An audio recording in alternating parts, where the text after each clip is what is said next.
morning mga kalikot. Nandito kami sa salon. Meron na mga complain na washing hindi gumagana dahil walang nilalabas na tubig. Sama ko si Gerard Soltis. Ito, open mo daw Gerard. Sige. Sige, play mo.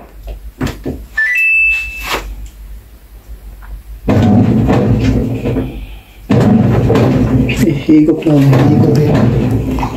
Meron yan, nakabukas yan. Pinuksan ko na yan yung valve dun.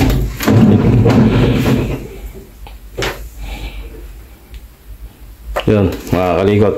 Dapat sa time na to, naglalabas na dapat ng tubig yan. So, ang sira na ito, dito sa loob. Yung solenoid valve, papalitan namin ni Gerard yan. Gerard, let's go. Si Gerard na ito, bitira. Veterano na si Gerard.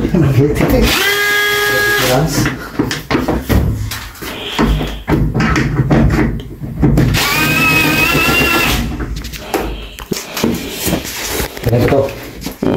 Hindi, wag na. Iangat mo na lang to. Para hindi na mahirapan na.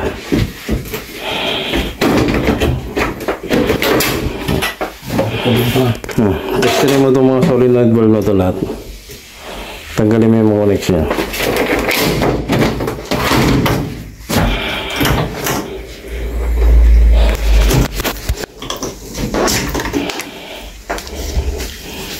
Gamit yan ng ohms.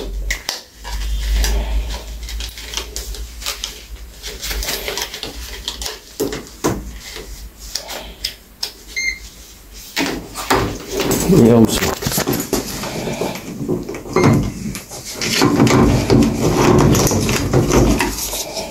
Sige.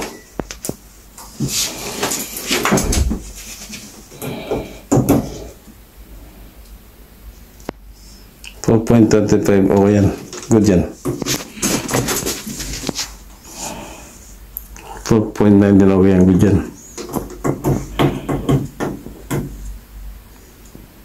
Wala. Wala. Yan. Not good yan. Yung isa. Yan. Good yan. Yung isa, balik mo doon sa isa na hindi nagre-reading. Yan. Wala reading mga kalikot. Palitan natin to. Isa na to. Sige Gerard. Try mo. Ito. Pukapin mo to. Testerin mo muna to. Kung good yan.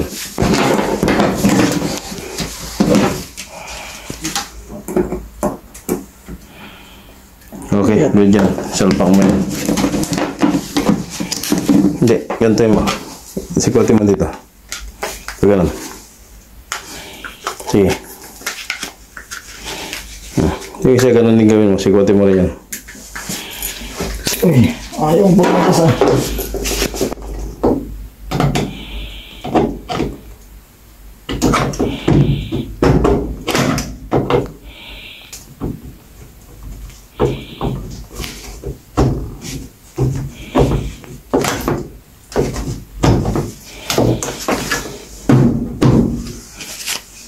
Good.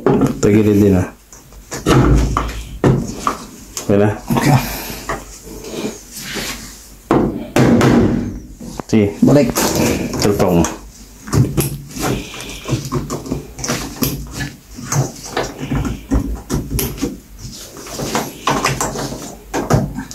Ito muna ilagay ko ba na ito? Ito lang muna ilagay mo. Sige. Test mo ito. Yung drain na ito labas na. Yung drain. Yung drain? Oo. Iyan mo na muna. Wala pa naman tubig yan. Hindi pa naman nakagos yan. Sige. Ito. Open mo yan. Sige, play. Sige, play.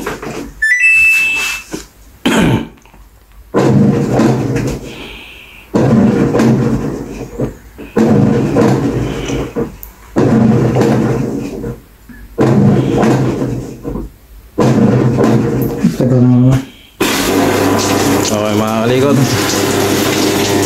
Umagos na mga kalikot. Kita nyo naman, may tubig na. Pinalitan lang namin ang solenoid valve. So, okay na tong problema ng washing na to.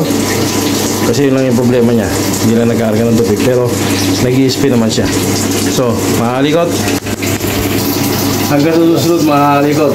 Salamat.